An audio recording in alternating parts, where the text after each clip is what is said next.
Биздин студиябызда конокто таң эрте меценат жана чыган коомдук ишмер Аскар Салымбеков агайыбыз. Кош келдиңиз. Таңкы вактыңызды бөлүп келип бергениңиз үчүн сизге чоң рахмат. Кош келдиңиз. Рахмат. Аскар агай, кептин башында эле биздин жаңы куттуу студиябызга Пирамида телеканалына кош келдиңиз деп туруп, өзүңүз тууралуу бир кыскача портрет түзүү менен баштасак кандай дейсиз? Мен портретимди билетем, баягы айтып бергенде мына ойлойм, кажети жок. Мен силерди биринчиден Таңкы пирамида ачылып, канча жылдан бери пирамида көп угулбай калганын баардыгыбыз билебиз. Пирамида биздин Кыргызстандагы сөз эркиндигинин биринчи башатында турган. Ал жерде менин курбум Темир Бийназаров түптөгөн ушу пирамиданы. Анан кийин мына ушу жаңы жылда биз жолугуп калып айттык эле ушу биз Таңкы пирамиданы баштаган атабыз, ошол башында келип бир сөз тоңузду айтсаңыз, аяк курсак деп айттык эле.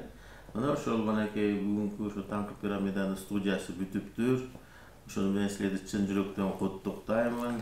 Чоң рахмат агай. Таңкы пирамидада дайым ушундай жакшы көрсөтүүлөр болуп турсун, накш адамдар менен маек болуп турсун.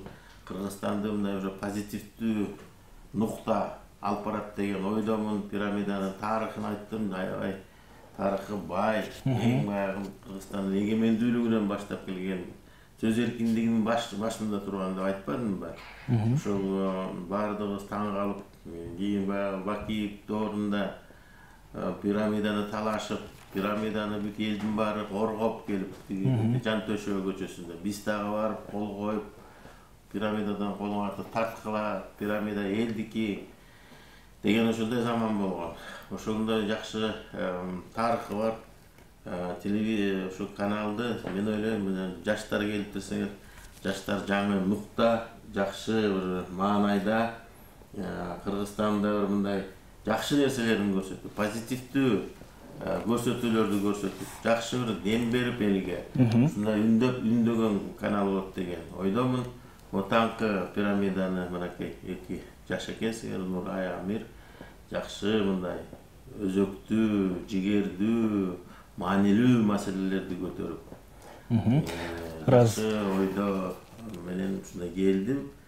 Жакшы, биз да куттуу студиябызга, жаңы студиябызга жакшы кишилер чакыралы деп сизден бата алып коелу деп чакырган болчубуз келгениңизге. Жакшы сөздөрүңүздү арнап кеттиңиз. Биз аларды өзүбүзгө бата катары кабыл алдык. Кабыл болсун.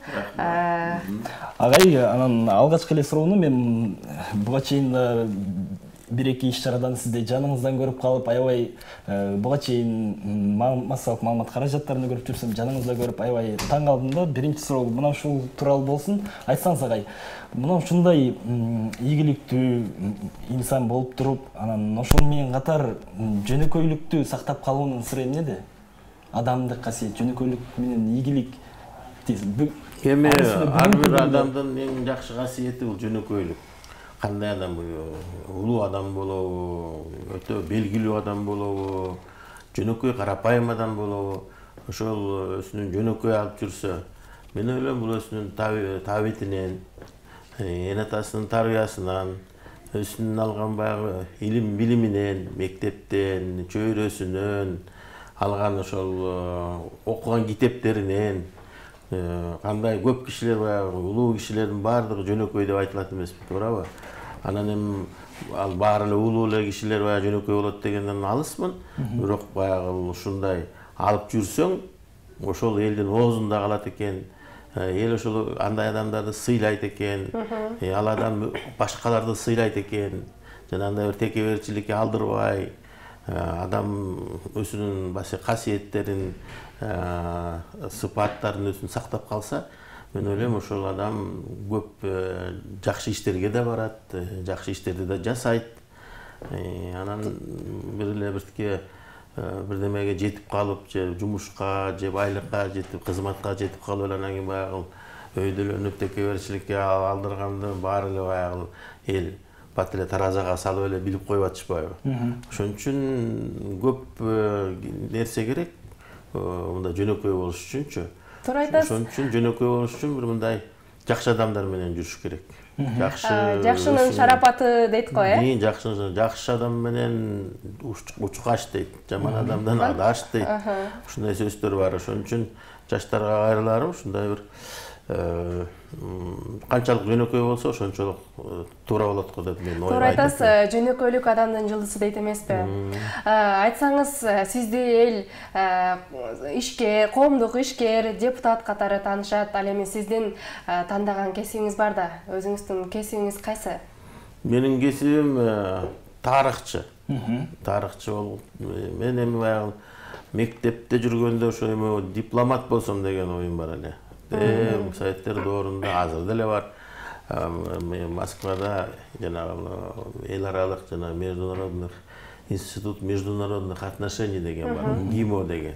Көп ошол биз аябай кыялданчу элек.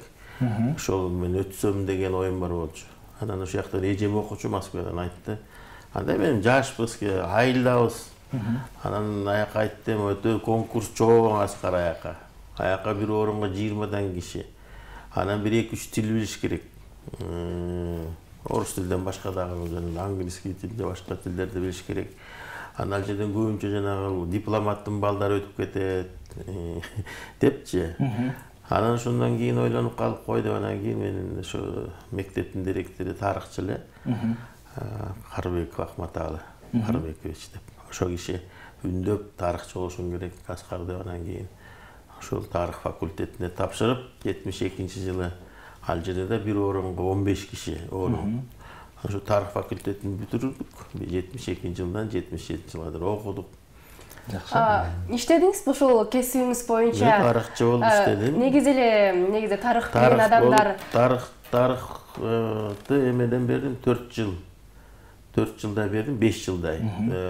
Тиги мединститутта анда партиянын тарыхы деп ошондой сабак бар эле. Ошону бердим. Физкультурный институтта дагы.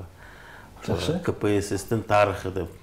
Анан менде дагы бир кызыктуу суроо пайда болуп калды. Тарых факультетте тарых сабагын бердим. Негизи тарыхты билген адамдар санжыраны чечмелешет эмеспи? Сиз санжыраңызды чечмелеп бере аласызбы? Эми мен ошол совет доорунда алган тарыхчымын. Ал жерде баягы санжырачыларды мындай көп эметчү маселе да баягы. Туура эмес, баягы бөлүнбөйлү, бардыгыбыз баягы интернационалбыз. Биригели, бөлүнбөйлү дегендей.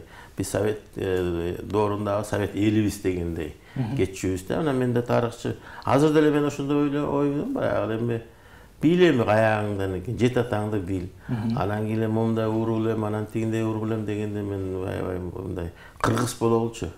Кыргыз бололучу деген баягы сөзүм дайым ошол урууларга бөлүнүп аткан адамдарга да айтам. Санжыраны баарыбыз келип элебиз, баягы тегибизди өз уруубузду мактап сактап келип эле 13-14-кылымга такап калышат. Андан мурун ким бар эле? Кыргыз мына 40 уруудан жаралган деп атабыз. Андан мурун ким, кандай кыргыз бар эле? Ошонун баардыгын таалдап, мындай илимий булактар менен. Ошентип таалдап келсек, ошондо жакшы кыргыздын, жакшынакай санжырасы, кыргыздын тарыхы чыгат деген ойдомун. Абдан жакшы, туура айтасыз агай. Жана жогоруда айтып өттүңүз, дипломат болгум келчү деп. Анан мендеги маалымат боюнча сиз Бразилия өлкөсүндө да элчи болуп иштеген экенсиз. Мына ушул тууралуу айтып берсеңиз, кайсыл жылдары? Амир, сен жерден маалыматың туура эмес экен.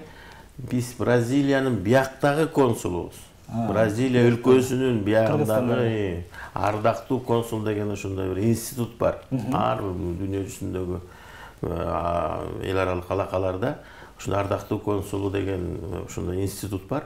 Ошол институттун мен дале ошол футбол аркылуу көп Бразилияга барып, ал жердеги оюнчуларды биякка алып келип, биздин тренерлерди ошол жактан окутуп, оюнчуларды алып барып ошол жактан стажировкаларды өткөрүп, анан биз алака түзүп калдык Бразилия менен. Анан алар бизге сунуштап ушул сизди биздин Бразилия өлкөсүнүн ушул Кыргызстандагы ардактуу консулу болуп бериңиз деген сунуш болуп, анан бияктан жергиликтүү бизден МИД Тышкы иштер министерствосу колдоп, анан мен ошол жерден 12-жылдан бери ошондо эми консулмун Бразилиянын бияктагы. Спорт демекчи, футбол демекчи, кыргыз футболунун аты аталганда эле Аскар Агайдын аты кыргыз футбол менен чогуу айтылып жүрөт. Туура. Агай, өзүңүз жаш кезиңизден футбол ойночу белеңиз? Мен деген 7-6 жашымдан баштап. Мен 55-жылы, 61-жылы биздин Ат баш айлана биринчи ошол футбол дегенди билдик, көрдүк. Ошол жерден биздин агаларыбыз Бишкекте окуп, интернаттан окуп барып, аны ушундай футбол ойнолуп атат деп, анан биздин САС бар эле жаныбызда. САСта кесүү дагы, бада дагы ошол жерде, футболубуз дагы, чикитибиз дагы, суу, балык кармабай дагы бүт ошо САСта өтчү. Анан менен ошо САСыбыз просто идеальный бир жер түзүп жер бар эле да, ошо футболдук талагы. Футбол ойногонго ыңгайлуу. Прям стандартный. Анан ошо жерге эки ташты коюп, барат мен дарбаса деп. Аны ойной башташты. Биринчи ошол орустар бар эле бизде. Өзбек, Дунган, ошол балдар менен ойной башташты. Орустар менен. Биздин агаларыбыз. Анан биз топташчубуз. Топ алып берип жүрдүк. Андан кийин биз өзүбүз ойной баштаган. Мен ошо 65-жылы Пионерская правда деген газета бар болчу. Советтер Союзунун. Ошо Пионерский правданын Булгары топ деген турнири башталган. Көчө командалар боюнча. Анан ошо көчө командаларына ошо биз 65-жылы мен 10 жашымда жанагындай команда түздүк, көчө командасы. Көчө командасын эмне деп атабыз дегенде Дордой деп койдук. Дордой дегенибиз анткени ошол жерде биздин чоң атанын уулдар 9 уул ошол жерде турчубуз да. Анын балдары анан кийин ошол жерде кошуна колоңдор менен команда түзүп алып ойной баштадык. 65-жылдан бери ошол 64-65-жылы биринчи телевизор келди бизге. Ат башыга биринчи телевизорлорду көрүп, 3 телевизор болчу айылда. Анан барып ошолордон барып футбол көрчүбүз. Түн ичинде Советтер Союзунун чемпионатын, Яшин, Численко, Воронин дегендерди ошондо көрө баштадык. Анан 66-жылы Англияда чемпионат болду. Биринчи ошо дүйнөнүн чемпионатын биз ошо Англияныкын көрдүк да. Англияда ошо өзүлөрү чемпион болгон Англия командасы. Португалия, ФРГ, Германия. Германия 2-нчи орунду алган. 3-нчү орунду Португалия, Советтер Союзу 4-нчү орунду алган ошондо. Полуфиналда Португалия утулган. Азыр бул жакта чемпионат боюнча сөз болуп кетпеди. Ошондон улам менде бир ой пайда болду да. Канткенде кыргыз футболун өнүктүрө алабыз, канткенде дүйнөлүк масштабка чыгара алабыз. Эми Нурай, бул маселе боюнча көп талкуу болду биздин коомубузда, биздин мамлекетибизде, элдин арасында, көрөрмандардын арасында. Мына ушу январь айы, мына былтырдан баштап биз группага чыккандан баштап, тиги финалга чыккандан баштап аябай талкуулар көп болуп атат да бул жөнүндө. Көп сөз айтылды, көп жакшы сунуштар болду. Элибиз футбол экенин баардыгы түшүнүп калды да, ушул айрыкча мынакей ушу январдагы жанагы футбол башталганы деле бир мындай кайдыгер адам болгон жок окшойт. Апалар деле, аталар деле, кичинекей балдар деле ушу футбол деп баягы. Анан кийин футболдун тегерегинде жүргөндөрдүн арасында мен да бар экенмин. Анан менден көп эле сурашты. Бул жөнүндө эми жакшы мынакей президентибизде жолугушуу болгондо ал жерде жанагы эми жана убакыт жетти, ушул футболду өнүктүрүү боюнча программа түзөлүү деген жумушчу топ түзүлдү президенттин поручениясы боюнча. А жерге мынакей премьер-министр кирди, федерациядан адамдар кирди, тиги спорт агентствосунан адамдар кирип, жумушчу топ иштеп атат азыр аябай. Анын жана стадион маселеси дагы көтөрүлүп, мына ушул стадион маселесин аябай көтөрбөдү, билесиңер да эл. Ооба. Ошол жерден аябай мындай бат баягы эме болгон сезип атабыз да, реакция болгон президентибиз салалы. Премьер-министрге тапшырма берди эле, мына азыр ошо жумушчу топко сунушталып, жана жер да бөлүнүп атат.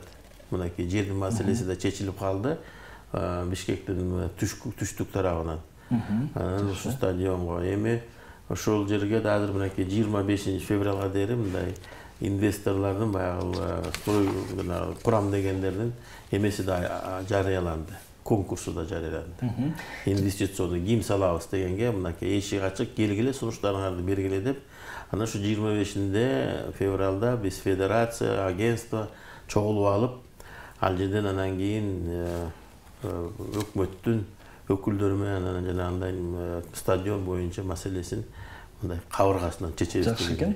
Агай жана сөзүңүздү айтып өттүңүз, 64-65 жылдары Дордой деп команданы атаганбыз. Демек, Кыргызстандын эң бир лидер футболдук командасы ошондой эле дегеле койчу, Кыргызстандын эмес, Орто Азиянын мыкты командаларынын бири. Дордойдун тарыхы барып, демек 64-65 жылга такалып турган. 65 жылы түптөлгөн десек да туура. Ал эми ошол алгач командага коюлуп, ошол командага койгон ал ата бабаңыздын аты турбайбы, Аны командага анан кийин базарга берген турбайсыз бул атты. Улуу чоң отабындын аты. Дордой улуу чоң отамдын аты. Анан кийин команда, футбольный команда болуп жүрдүк, тиги айылда ойноп, ошол облустта ойноп жүрдүк. Кийин Дордойду тиги базарда ачып атканда дагы анан атын эмне коебуз деп, анан кийин баягы эле Дордой коюп койгойлу деп койдум, анан Дордой болуп калды. Аскар агай, бизде көп эле ишкерлер ишкердик менен гана алектенип жүрөт, бирок сиз ага карабай ишкердикти да, спортту да көңүл буруп, ошол менен катар жаштарга билим берүү тармагындагы, кайрымдуулук тармагында кошо тартып жүрөсүз да. Ошол тууралуу кененирээк айтып берсеңиз. Жигитке жетимишелер аздык кылат дегендей, сиз көп жумушту аркалайсыз да? Эми биз өзүбүздүн мамлекетибизди, өзүбүздүн элибизди сүйсөк, анан ушул элиңе, журтуңа кызмат жасаш керек, туурабы? Анан биз азыр мындай колубузда бар болгондон кийин элибиздин баягы шарттарын көрүп, мамлекетибиздин шарттарын көрүп турбайбызбы? Анан ошол жерден эмне жетишпейт? Ошол жетишпей жаткан жагына биз баягы өзүбүздүн көмөгүбүздү көрсөтсөк деген баягы ушундай ойдобуз. Мына мен өзүм баягы спортко чукул болгондон кийин ошо спорт тармагына да баягы мына көңүл бурдум да. Өзүңөр билесиңер, мына көк бөрүнү жаңы эрежелер менен ал жерде мен 13 жыл жүрдүм. Ошол көк бөрүчүлөр мененчи баштап, жана тайгазандарды баштап, тайгазандардын башында эрежесин тапкан мынакей биздин белгилүү агабыз Болот Шамшиев турган, Темир Дүйшөкеев деген ошо 2 киши келип, Аскар давай ушул эмени көк бөрүнү ушундай жаңы эрежелер менен алып баралы, канадский хоккей сыяктуу болуп деп. Анан мен аябай ошо сразу эметип кеттим да, жанданып кеттим. Мен ошого ушундай көк бөрүнү айылдагы тарткан адамдарды көрүп элечи, баягы айылдын чекесинде эле өсүлөрүнчө эле баягы тытышып, баягы булакты тартып, анан кечинде ала күү болуп келишип эле ошол менен тарап кетишчү да, элди эле көрчү эмес. Анан баягы бир жерден көргөм да, эл көрсө, бул деген аябай таасирлүү спорт экенин, ушунчалык эр жүрөк балдардын, эрендердин ой экенин көргөндөн кийин мен ушуну кандай уйөрмандарга жакындатсак деген ой болуп жүргөн. Анан тиги кишилер келип эле ушу Тайгазан менен дагы кеттик дегенден анан мен 2-3 стадион салдык деди, Дордой базар жагында. Ошол көк бөрүнү лайда да, баткакта да тартат. Мына бүгүн да Сокулуктун балдары тиги көк бөрүчүлөрү чакырып атат. Бүгүн Байкеге келип кетпейсиз, көк бөрү болгон атат деп. Айылдын балдары кышында азыр бекерде азыр тартып атышат. Ошол мына көк бөрүгө жүрдүм. Андан кийин 97-жылы келип биздин биринчи бала, футболду сүйгөн бала. Байкем ушинтип эле жүрө бересизби, футболду көтөрбөйлү, футболду команда түспөйсүңөр деп. Анан мейли деп анан биринчи лигада ойноп жүрдүк, 1-2 жыл. Андан кийин высший лигага чыктык. Сразу эле чемпион болгондон алыс болдук. Мүмкүнчүлүк болгон жок. 2003-жылы айтып жүрөм, Подкорытов деген биздин алган жакшы оюнчусу, Советтер Союзунун курама командасында болгон, Казакстандын командаларын машыктырган өзүбүздүн Борис Подкорытов тап келип койгондон баштап, анан кийин баягы жакшы ийгиликтер келе баштады. Кайра эле агай спорт темасын улай футболго кайрылып келсек, Кыргыздын аттуу баштуу ишкерлерине ар бириңер бирден команда түзгүлө деп айткан жайыңызды укканыбыз бар. Ошол сунушуңузду кабыл алып, макул деп жумуш үстүнө ишке киришкен ишкерлер чыктыбы? Эми айтып атпаймынбы, бул маселени ишкерлер деле билет. Бир жагын тартсам дейт, кээ бири мечит салат, кээ бири мектеп салат, кээ бири дагы ушундай алектенип атышпайбы. Аборекил футболду кармаш өтө чоң каражаттар керек. Чоң каражаттар керек. Ana ошон үчүн ал жерден баягы мындай тартынган ишкерлер да болгон. Мына досум Табыл Дегенбердиев. Ошол мен сурангандан дагы 5 жылдай ошо Шоро командасын кармап жүрдү. Андан кийин жок. Аскар давай эми мен 5 жыл сени кармап бердим футболду башкаларга айткының деп. Анан баягы кайрылып жүрөбүз, бирок баягы мынакей Абдыш атаны мен айтайын, Абдыш ата мынакей. Ошол Совет Абдышевич аябай мынакей берилип ошончолук айылда кант деген эме шаар чоң шаар эмес да туурабы? Ал жерге ушунчалык сонун футболдун инфраструктурасын жасады. Абдыш атаны мына эмгичекти кармап мынакей келе айтат. Ушундай мына меценаттар болсо, сонун эле болот эле да, бирок баягы футболду сүйгөндөр бар мынакей. Ошолордун аркасынан мына мэрия алга кармап жүрөт Бишкекте.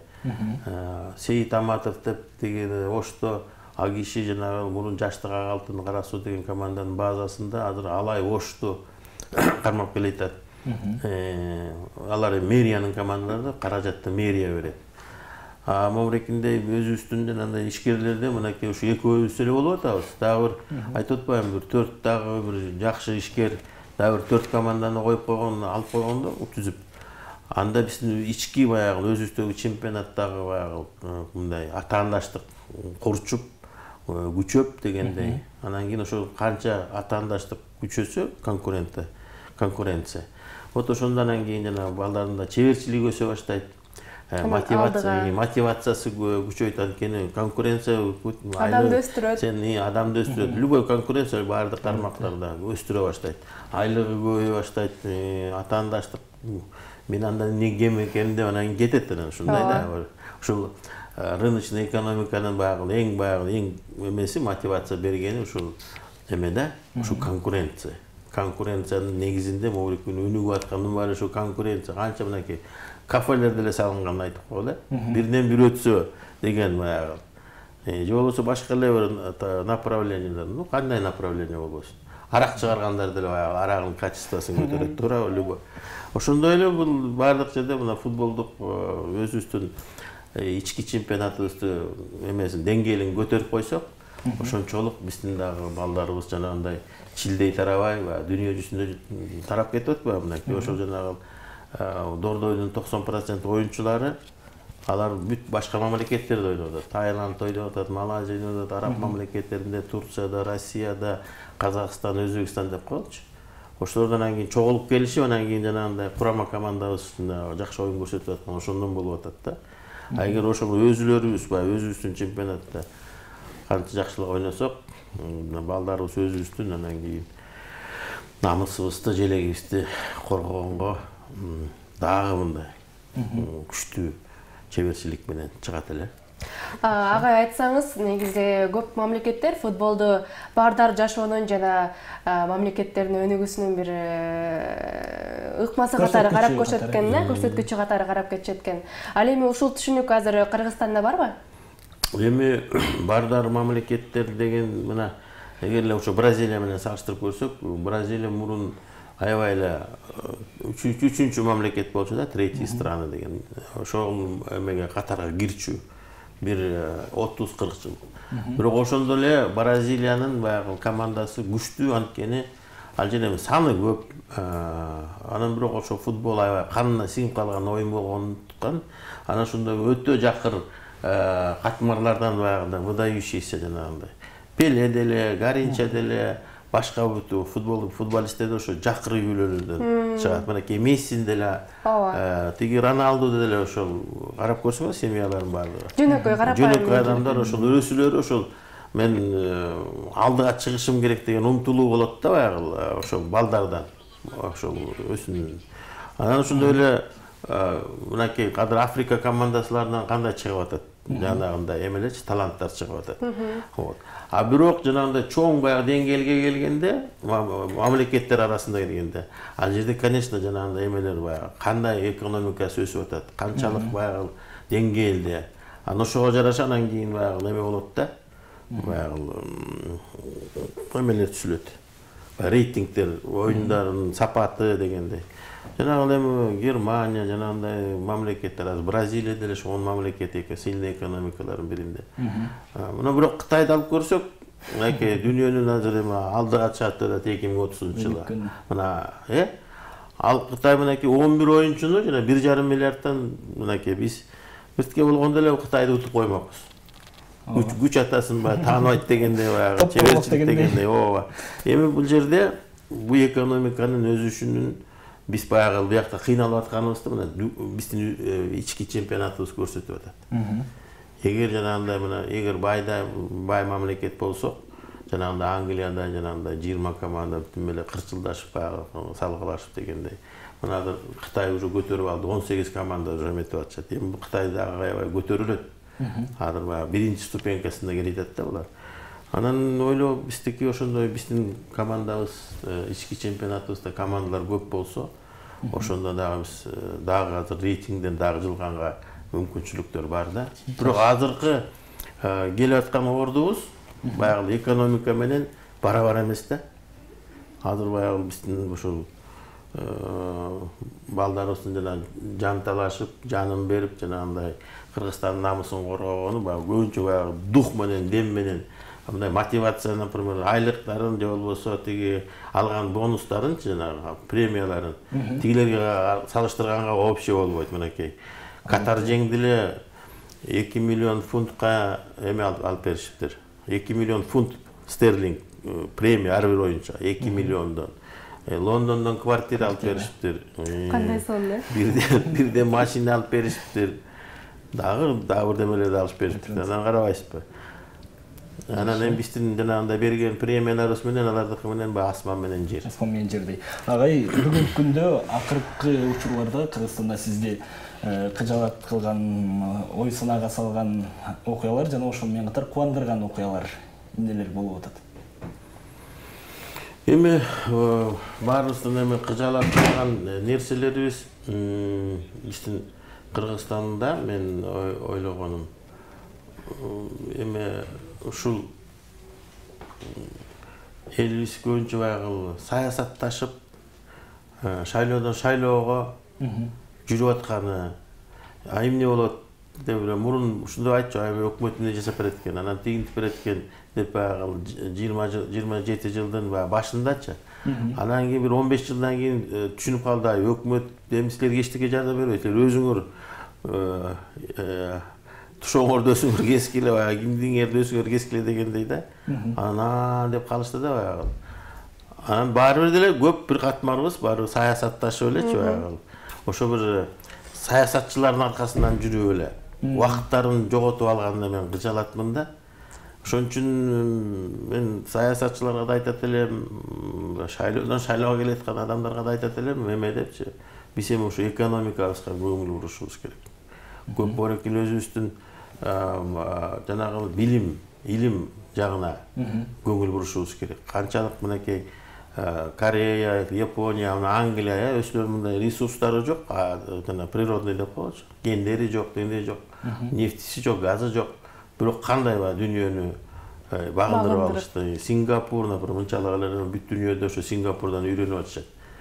Ошондой нерселерди биз дагы ошо илим, билимибиз жагындагы оңдосок, балдарыбызды тарбиялап, анан балдарыбыз дагы кыжаалат кылганы ошол жакшы тарбиялап койгон балдарыбызды башка жака кетип калып иштегенине мен кыжаалатмын да. Баягы Америкага кетип барып иштеп берип атышат, Россияга барып иштеп берип атат, башка мамлекеттерге кетип атат, жакшы акылдуу балдарыбыз.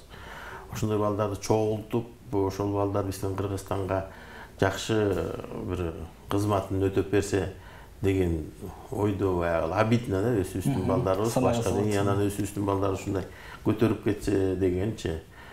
деген ойдомун. Ал эми кубандырган окуялар эмнелер кубандырып атат сизди? Кубандырган бул эме сот суюмда деп коет, обществода, коомдо кубандырганы жакшы нерселерди уксаң, мынакей январь, февраль айы мынакей футбол менен жашадык, туурабы? Эми да кубандырган мурекел цифровизация деп атабыз. Цифровизация экономикада ошо туура кабыл алынды. Жанагы коопсуздук шаар дегенибиз ошол жакшы иштеп кетсе экен. Анткени дүйнөнүн баардыгы ал тепки иштен өтүп кетишти, уже өтүп баратышат. А биз болсо жаңыдан эле баштап атабыз. Аны ошону элибиз туура кабыл алып, жанагындай эмелерге барбай, жанагы нарушенияларга барбай, мыйзам бузууларга барбай, мыйзамга көнсөк, жанагы тартипке көнсөк, дисциплинага. Бүткүл дүйнөлөр ошо тартип менен, дисциплина, мыйзамга баш ийүү менен баягы өнүгүп атышпайбы? Анан биз болсо, жок, тиги менин таанышым бар, менин жестем, тиги же болбосо менин куда, же болбосо аяш атам деп элечи, ошентип нерселерден биз алыс болушубуз керек. Биринчи закон иштеш керек. Туура айтасыз. Анан ошол закон менен анан жашасак, ошол жакшы. Ошол сүйүндүрүп кубандырып аткан мынакей ошо цифровизация. Цифровизациядан биз артта калбашыбыз керек азыр. Биз баягы реальный экономикада мына азыр тегеребизде чоң мамлекеттер бар. Өндүрүш жасайын десең, ал өндүрүш башка жакта арзан. Анан сен бияка салган акчаң баары текке кетет да, жанагы мындай реалдуу экономика бирдеме жасайын десеңчи, мына көйнөк чыгарайын десең, Кытайда ал 2 эсе арзан келип атат. Же болбосо бут кийим чыгарам десең, же башка нерсе чыгарам десең. Анан ошо цифровизация боюнча биз артта калбашыбыз керек. Дүйнө жүзү баары ошол жолго түштү. IT технология депчи. Ошо балдарыбызды ошол нукта тарбиялашыбыз керек. Биз баягы эски методика менен жүрсөк, артта калабыз. Азыр методикалар билим берүү боюнча аябай эметип атат. 10 жыл окутпай, 5 жыл окутканга дагы кээ бирлер ошондой кеткени атышат. Жанагы 6 жыл окуган вуздарды 2 жыл, 3 жыл окуган. Ушундай баягы время спрессовано дейт, азыр аябай ушунча убакыт тез учуп атат. Жылганда жок, учуп кетип атат, көрүп атасыңар, Ошон үчүн биз ошондон артта калбашыбыз керек. Ошол азыркы IT технологиялар ошо мени азыр кубандырып атат, ошо жагынан биз артта калбашыбыз керек. Жакшы, агай, биз сурабай калган же сиз айтайын деген ой? Эми айттым атам, жана биз ошо экономикага көңүл буруп, экономиканы ким сүйрөйт? Сүйрөйт булар бизнесмендер, ишкерлер. Азыр ошо чогулуп алып, азыр өкмөттүн тапшырмасы менен, чогуу өкмөт менен жанагы ишкерлердин кодексин жасап атабыз. Предпринимательский кодекс депчи. Азыр ошол кодексибизди жасап, ошону жогорку кеңеш бекитип берсе, ошол мына президентибиз айтып атат, бизнестин бейиши жасаш керек депчи. Рай для бизнес деп. Ошол нерсеге жетишибиз керек. Бизнесмендерди канча колубуздан келсе колдошубуз керек. Аларды жанагындай орустар айтат, кошмарить этип, жана текшерүүдөн текшерүү кыла берсек, анда алардын баардыгы качат. Анан кийин ким иштейт? Анан жанагы эле саясатчылар калабы? Саясатчылар анан иштеген киши керек. Бизде болсо аягындай один с ложкой, семеро один с сошкой, семеро ложкой дейт. Андай болбой, наоборот. 7 киши иштеп, 1 киши баягы кашык менен жүрүш керек. А бизде болсо азыр башкача болуп атат. Текшерүүчүлөр көп. Текшерүүчүлөр санын азайтыш керек. Ишкерлердин санын көбөйтүш керек. Алардын сапатын караш керек. Мынакей биз айыл чарба өлкөбүз, айыл чарба продукциясын азыр биздеги экология дагы биртке жакшы башкаларга карагандачы. Жанагы биопродукт деп коет. Жанагы экологически чистый деп коетчу. Ошол продукцияны чыгарсак, ал 10 эсе кымбат. Мына буреки лимон бизде өстүрүлсө экологический деп, жана башка жактан келген лимон бир 10 эсе кымбат сатсак болот. Баасы асма менен жерде. Ошол жагынан, сапат жагына, таза жагына качырсак, аны ошондо биздики айыл чарбабыз да көтөрүлөт жана. Туура айтасыз. Биз негизи сиз менен сүйлөшө берсек абдан кызыктуу маек уланып кете берчүдөй. Ал эми азыр менен сүйлөшсөк эч тажабай жакшы бир маалыматтарды биз өзүбүзгө жана телекөрүүчүлөргө алчуудайбыз. Дагы да бүгүнкү маегибиз абдан кызыктууланып атат. Агай, бул жерден биз маегибизге чекит коебуз. Тилекке каршы азыр биз сизге эркин микрофон сунабыз. Жалпы кыргыз элиңизге учурдан пайдаланып, жакшы жылы сөздөрүңүздү айта алсаңыз. Эми эркин микрофон менен мен пирамидада болгондон кийин айтып атпаймынбы? Пирамиданын тарыхы жакшы. Сөз эркиндигин кармагыла. Сөз эркиндиги болмоюнча жылыш болбойт. Ошон бирок жанагы сындын эмеси бар, объективный жагы.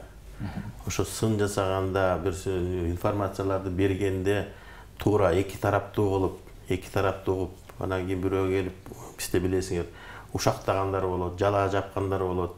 Ошолор силер туура тандап, ошо туура элге ошол маалыматтарды, информацияларды берип турсаңар, анан ошончолук анан силердин кадыр баркыңар өсөт. Анан кийин бир тараптуу болуп, бирөөнүн баягы журналисттер кээ бирлер акча алып эле ошо бир немени уруп салышат.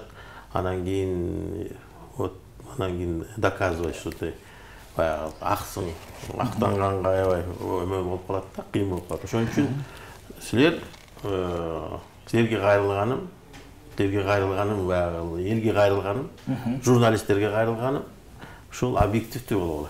Чоң рахмат агай. Убакыт таап бизге келип бергениңиз үчүн сизге чоң рахмат айтабыз. Ишиңизге ийгилик. Рахмат силерге да. Урматтуу телекөрүүчүлөр, бизде конокто коомдук ишмер, чыгаан меценат Аскар Салымбеков Маткабылович болду. Бизден эч кайда алыстабаңыздар. Таңғы пирамида улана бермекчи.